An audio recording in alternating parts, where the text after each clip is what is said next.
Hello नमस्कार, मैं सोनू कुमार स्वागत करते हैं आपको प्रेरणा क्लासेस में।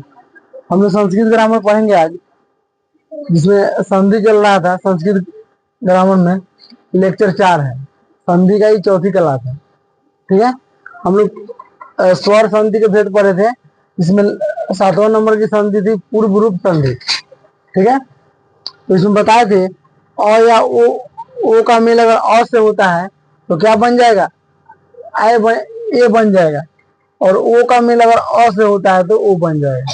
ठीक है, जैसे यहाँ देखिए, और बताए तो पूर्व रूप संधि में संधि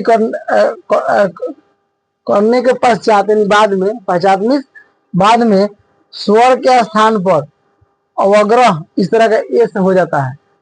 ऐसे आप ऐसे देते हैं ना, इसको अवग्रह बोलते हैं।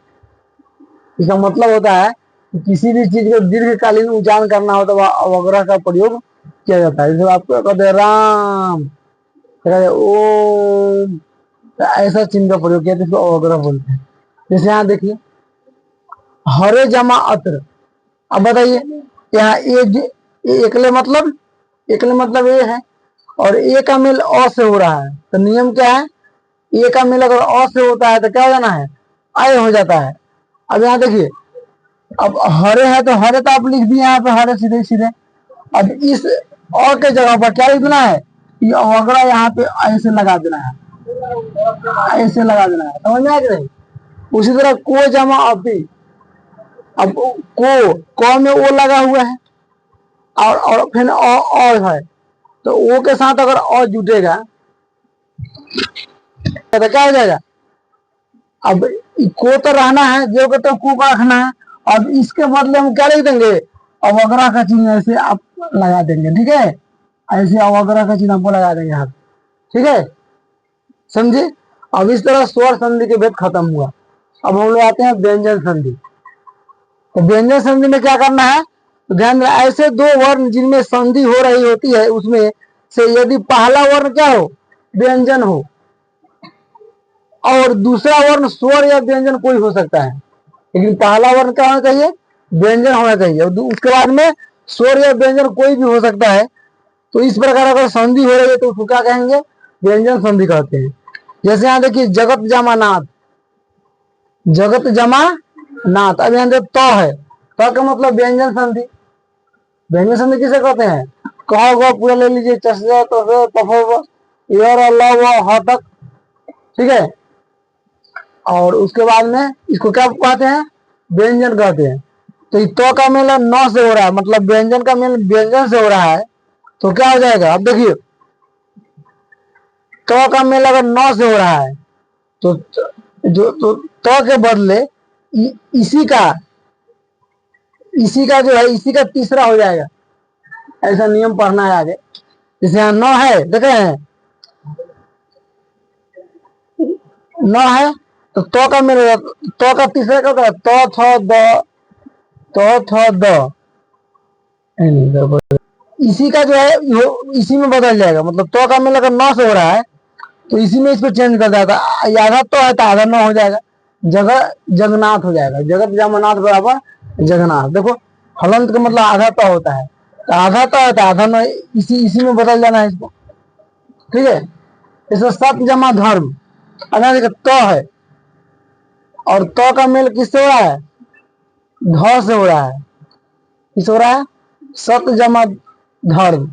अब तो है तो थ द, नहीं नियम गड़बड़ हो रहा है। तो है,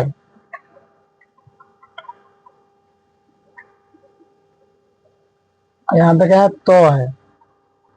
यहाँ पे जो ध था ना, ध या किस में बदल गया, च में बदल गया, तो च वाला नियम है, आगे पढ़ना है। ठीक है ना, तो सत जमा, ऐसे फिलहाल इसमें जानिए कि आपको क्या है, व्यंजन है। व्यंजन का मतलब व्यंजन से हो रहा है तो क्या हो जाएगा, आपको यहाँ पे व्यंजन आ गया। जैसे जगत जमा इस, तो यहाँ व्यंजन है, इसका मिल स्वर से हो रहा है, तो यहाँ जगत द है, तो द में बदल जाएगा, और ये बड़ी की मात्रा जुट जाएगा। समझे नहीं, जगत जगदीश हो गया। अब व्यंजन संधि के भेद यहाँ देखिए, पढ़ेंगे अच्युत्व, अच्युत्व संधि।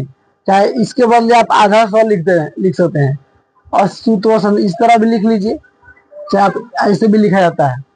इसको पढ़ेंगे आधा मूर्धन्य सा है, अस्तुत्व, चाहे ऐसे लिख सकते हैं अस्तुत्व संधि, दूर समझ सकते हैं।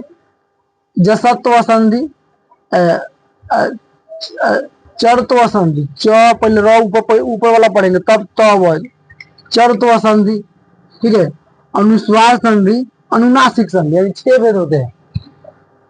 उसमें हम लोग कितने पढ़े थे स्वर संधि में? 7 भेद। इसमें कितना भेद है व्यंजन संधि में? 6 भेद होते हैं। अब पहला हम लोग पढ़ते हैं अच्युत्व संधि। अच्युत्व पढ़ेंगे, चाहे ऐसे भी लिख सकते हैं इसको। इसका सूत्र होता है अस्थो अस्तुना अश्च, अच्छा अस्तो अश्चुना अश्च, ठीक है। परिभाषा इसका देखें, जो सूत्र में है, सूत्र से जब सकार, सकार का मतलब समझते हैं? और कहा जाए सकार, तो कौन दंती सा है ना, तो सकार का मतलब यह स, ठीक है। और ऐसे कहा जाए सकार, तो मूर्धन्य सा है ना, मतलब मूर्धन्य सा की बात हो रही है, ऐसे इस तरह की बात हो रही है। अगर कहा जाए सकार, ऐसे कहा जाए, तो इसका मिलकर इसका मतलब क्या होता है कि आपको इस तालाब बेसर की बात हो रही है। तो सकार कहने का मतलब समझ गए? सकार और त वर्ग, त वर्ग का मतलब पूरा, त थ द ध न, त वर्ग का मतलब पूरा आ जाएगा। अगर क वर्ग कहे तो क ख ग घ अंग, च वर्ग कहे तो च छ ज झ य पांचों, ट वर्ग कहे तो ट ठ ड ढ र पांचों हो गया। त वर्ग में उस तरह पांचों आ जाएंगे, उसी तरह प वर्ग में पांचों ले लेना है। समझ में आ गया?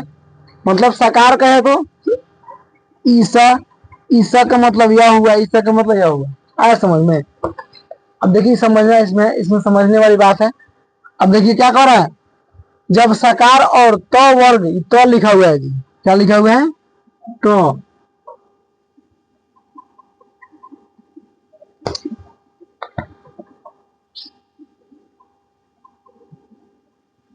तो वर्ग, अब देखिए तो वर्ग का मतलब यहाँ देखो, ये दोनों का मतलब यहाँ पोस्ट में लिखा हुआ है।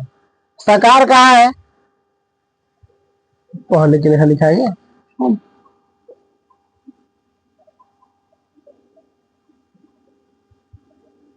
यहाँ देखिए सकार का मतलब स्व हो गया। अब तो वर्ग का मतलब तो थ द ध न बताए थे। वर्गों के पहले अथवा बाद में, इसके पहले भी हो सकता है, चाहे बाद में भी हो सकता है। पहले और बाद में अगर सकार और च वर्ग, सकार का मतलब वही तालाब सा, और च वर्ग का मतलब च छ ज झ य, यह वर्ण आते हैं, तब सकार और च वर्ग के स्थान पर सकार एवं च वर्ण कौन सा होते हैं, माने इसके जवाब पर वो हो जाएगा, ठीक है। और फिर देखिए अर्थात दंत से, आधा दंत सा मतलब सकार, सकार वर्ण त थ द ध न के स्थान पर क्या हो जाते हैं? ये सब हो जाते हैं तालाब सा, छ छ ज झ यह वर्ण होते हैं। ऐसे याद रखेंगे। देखिए देखिए, तो 100 का तालाबे सा हो जाएगा, 100 का तालाब से हो जाएगा, तो का च हो जाता है। समझे कि नहीं? कहने का मतलब कि 100 रहेगा चाहे च वर्ण रहेगा, तो 100 का ये स हो जाएगा और च वर्ण का त वर्ण हो जाएगा। समझे? जैसे यहाँ देखिए सत्य जमा चित है, अब देखिए तो है, इसका मेल च से हो रहा है, तो का मेल च से हो रहा है, तो जो है इसी च में चेंज कर जाएगा। देखिए आधा क्या है? तो है, तो आधा च बदल जाएगा सचित, सत्य जमा चित बराबर सचित। और देखो रामस जमा चिन्होती, राम हेले हैं, राम हेले हैं, अभी कौन है? दंती सा है, ठीक है। तो ये दंती सा तालाबे सा में बदल जाएगा, तालाबे सा दंत में, तो इस दंत सा के बदले क्या हो गया? ये तालाबे से हो गया, हर शिकार था हेले चिन्होती, समझ में?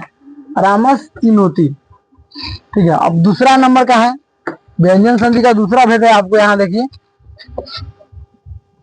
क्या है, अष्टुत्व संधि या आधा मूर्धन्य स को आप ऐसे भी हलंत लगा के भी लिख सकते हैं। अष्टुत्व संधि, अष्टुना अष्ट, अष्टुना अष्ट, यानी सकार एवं जब सूत्र से जब सकार एवं त वर्ग वर्णों से पहले अथवा बाद में सकार एवं ट वर्ग आते हैं तो सकार एवं ट वर्ग, मतलब सकार का मतलब ये वाला सा, ट वर्ग मतलब पूरा, ठीक है, वर्णों के स्थान पर क्या हो जाते हैं, सकार एवं ट वर्ग वर्ण होते हैं। अब इसको देखिए वही बात। अब इसको भी हम ट्रिक में कैसे याद रखेंगे, सकार एवं त वर्ग होगा, इसको आप हलंत लगा देंगे।